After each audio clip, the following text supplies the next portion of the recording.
স্বৈরাচারী এরশাদ 18 দফা কর্মসূচি দিয়েছিলেন। শেখ হাসিনা জাতিকে ধ্বংস করে দিয়েছিলেন, দেশের স্বাধীনতাকে পরনীয় ভর্ষণ করে দিয়েছিলেন, দেশের অর্থনীতিকে ধ্বংস এবং বিপর্যস্ত করে দিয়েছিলেন, গণতন্ত্রকে নির্বাসন দিয়েছিলেন। তিনি ঘোষণা দিয়েছিলেন ডিজিটাল বাংলাদেশ। আজকে কোথায় সেই ডিজিটাল বাংলাদেশের নেত্রী? সেই তিনি জিয়া রহমান স্বাধীনতার ঘোষণা দিলে বাংলাদেশ স্বাধীন হতো না। জিয়া রহমান স্বাধীনতার ঘোষণা না দিয়ে মুক্তিযুদ্ধের চেতনার মধ্য দিয়ে, সশস্ত্র বিপ্লবের মধ্য দিয়ে, 9 মাসের বিপ্লবের মধ্য দিয়ে 30 লক্ষ নরনারীর বুকে তাজা রক্ত দিয়ে এদেশের মানচিত্র অর্জন করেছেন জিয়া রহমানের নেতৃত্বে। জিয়া রহমানের নেতৃত্বে সেই জিয়া রহমানকে স্বৈরাচারী শেখ হাসিনা বলতেন, দেশপ্রী বলতেন, তাকে বলতেন পাকিস্তানের অনুচর, পাকিস্তানের গুপ্তচর। আরেকদিকে সেই শেখ মুজিব যখন ক্ষমতায় এসেছিলেন, জিয়া রহমান নেতৃত্ব শেখ মুজিব গ্রহণ করে নাই। যিনি নেতৃত্ব না দিলে দেশের স্বাধীনতা আসতো না, যিনি নেতৃত্ব না দিলে বাংলাদেশ স্বাধীন হতো। সেই জিয়া রহমানকে শেখ মুজিব এবং শেখ হাসিনা প্রত্যাখ্যান করেছিলেন। একটা মধ্যে কারণ ছিল জিয়াউর রহমান যদি বেঁচে থাকে, স্বাধীনতা 1000 বছর বেঁচে থাকবে বাংলাদেশের মানুষের কাছে। জিয়াউর রহমান যদি বেঁচে থাকে, গণতন্ত্রের শব্দ আসলে এই জিয়াউর রহমান বেঁচে থাকবে যতদিন গণতন্ত্র থাকে। এ কারণে বলবো, শেখ মুজিব তার 5বার্ষিকী ঘোষণা দিয়ে বাংলাদেশকে তলাবিহীন থুলিতে পরিণত করেন। প্রায় আমাদের 40,000 মাইল বুক খালি করে দিলেন।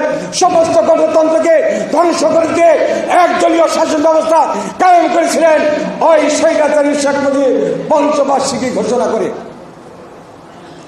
তারপরে আবার জিয়াউর রহমানের আবির্ভাব, এদের সিপাহী বিপ্লবের মধ্য দিয়ে তিনি ঘোষণা করেছেন দেশে যাহা কিছু হয়েছে সমস্ত কিছু ফরগেট, আসুন আমরা ঐক্যবদ্ধ হই, দেশ থেকে গড়ি, দেশ থেকে গঠন করে গণতন্ত্র মানুষের হাতে ফিরিয়ে দেয়।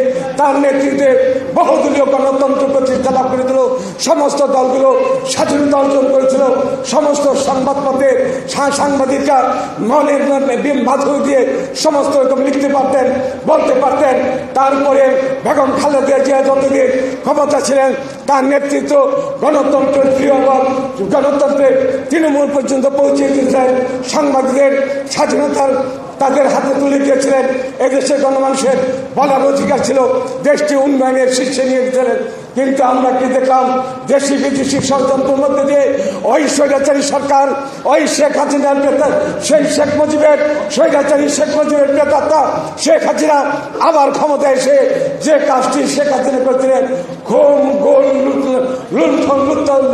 লুণ্ঠন এবং অত্যাচার নির্যাতন করে বাবার মতো করে শেখ হাসিনা বাংলাদেশকে ধ্বংস করে চেয়েছিলেন। এই শেখ হাসিনা বাংলাদেশ উন্নয়নের নামে ডিজিটাল বাংলাদেশ করেছিলেন। আপনার আজকে সেই বাংলাদেশকে ধ্বংসের মুখে নিয়ে বাংলাদেশকে সেই পরনিষ্পর্শী করা হয়েছিল। বিদেশি রাষ্ট্রের কাছে বাংলাদেশকে তুলে দিয়েছিল। যে কারণে 18 সালের নির্বাচনে হোসেন মোহাম্মদ, 14 সালের নির্বাচনে, 18 সালের নির্বাচনে আমরা নির্বাচনে যেতে চাই নাই। হোসেন মোহাম্মদ এরশাদকে ভারতের পররাষ্ট্রমন্ত্রী আছে, তাকে নির্বাচনে যেতে বাধ্য করা হয়েছিল। তার একটি মাত্র কারণ, এই শেখ হাসিনা ক্ষমতায় এসে বাংলাদেশকে ভারতের একটি অঙ্গরাজ্য পরিণত করেছিলেন। এ কারণে বেগম খালেদা জিয়া বলেছিলেন, গণতন্ত্র প্রতিষ্ঠা না হওয়া পর্যন্ত, একক তত্ত্বাবধায়ক সরকারের অধীনে নির্বাচন না হওয়া পর্যন্ত আমি বেগম খালেদা জিয়া এই স্বৈরাচারী সরকারের কোন নির্বাচন অংশগ্রহণ করবো না। যে কারণে তাদের কারাগারে যেতে হয়েছে। কারাগারে গিয়েও বেগম খালেদা জিয়া কোনো আপোষ ফর্মুলায় বিশ্বাস করে নাই। কারাগারে তিনি বরণ করেছিলেন। ওই কারাগারে নিয়ে তাকে বিষ প্রয়োগ করা হয়েছে। তাকে শারীরিকভাবে যেন মৃত্যু হয়ে যায় আমাদের নেত্রী, সে কারণে তাকে পয়জন দেওয়া হয়েছিল। এই বিষয়ে বিস্তারিত বলতে পারবেন আমাদের নেত্রীকে শুরু থেকে যিনি সেবা দিয়ে যাচ্ছেন, আমাদের ডাক্তার জাহিদ ভাই, তার মুখে বিস্তারিত শুনবেন। আজকে আমাদের এই দফা নিয়ে যদি প্রশ্ন আসে, এই বেগম খালেদা জিয়া আমাদের আমাদের শেখ হাসিনা ডিজিটাল বাংলাদেশ করতে গিয়ে আমাদের ব্যাংকগুলোকে লুটপাট করা হয়েছে, আমাদের হাজার হাজার নেতাকর্মীকে হত্যা করা হয়েছে, আমাদের প্রায় 60 লক্ষ নেতাকর্মীর বিরুদ্ধে মামলা হয়েছে। আমাদের ভারপ্রাপ্ত চেয়ারম্যানকে দেশান্তরিত করা হয়েছে, পারে নাই ওই জিয়া রহমান পরিবারকে ধ্বংস করে দেওয়ার জন্য যেটা ছিল শেখ হাসিনার উদ্দেশ্য, বেগম খালেদা জিয়াকে জেলে নিয়েই আর জিয়া পরিবার থাকবে না। আল্লাহ রক্ষা করেছেন আমাদের তারেক রহমান ওই 13,000 মাইল থেকে ঘোষণা দিয়ে জাতিকে ঐক্যবদ্ধ করেছিলেন। ওই জাতি ঐক্যবদ্ধ হয়েছিল বলে সর্বশেষ জুলাই আগস্টের আন্দোলনের মধ্য দিয়ে এই স্বৈরাচারী শেখ হাসিনা পালিয়ে যেতে বাধ্য হয়েছে। আজকে সেই ভারতের মধ্যে থেকে অনেক রকম ষড়যন্ত্র করা হচ্ছে। আমরা ভারত সরকারকে জানিয়ে দিতে চাই, এই অপরাধীকে ফিরিয়ে দেওয়া হোক, এই গণহত্যাকারীকে ফিরিয়ে দেওয়া হোক। আজ আমরা ভারতকে দোষারোপ করব, এই মোদী সরকারকে বলবো হয়তো এই গণহত্যার সাথে ইন্ডিয়াও জড়িত। তা না হলে কেন পৃথিবীর কোন দেশে শেখ হাসিনাকে কোথাও যাওয়ার পারমিশন অথবা কোথাও কোন রাষ্ট্র তাকে গ্রহণ করে নাই? আজকে ভারত বলছে তাকে রাজনৈতিক নিরাপত্তা দেওয়া হয়েছে। আমরা বলবো সমস্ত কিছুই এইটা ভারতের অপরাধ। বাংলাদেশের খুনিকে আশ্রয় দিতে পারে না, এমন ভাবে হাজার হাজার নেতাকর্মীকে খুন করা হয়েছে। সেই খুনিকে আশ্রয় দেওয়া মানে বাংলাদেশের অপরাধকে তারা বাংলাদেশের এই অপরাধের সাথে ভারত নিজেও জড়িত। আমি বক্তব্য দীর্ঘায়িত করতে চাই না।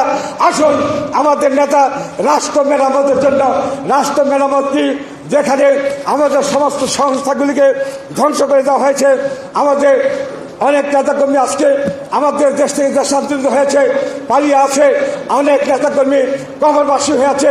আসুন এই তরফটা 31 দফা আগামী দিনে যে নির্বাচন আসবে, আমরা তত্ত্বাবধায়ক সরকারকে বলতে চাই আর কাউ বিলম্ব নয়। আপনাদের বিরুদ্ধে অনেক ষড়যন্ত্র হচ্ছে। তত্ত্বাবধায়ক সরকারের অধীনে বাংলাদেশে কোনো নির্বাচন হতে না পারে। তাই আমি প্রফেসর ইউনূসকে বলবো জরুরি ভিত্তিক নির্বাচন দিয়ে জনগণের মালিকের এই নির্বাচন রাষ্ট্র জনগণের হাতে জনগণের মালিকা ফিরিয়ে দিয়ে গণতন্ত্র প্রতিষ্ঠা হোক। আপনাদের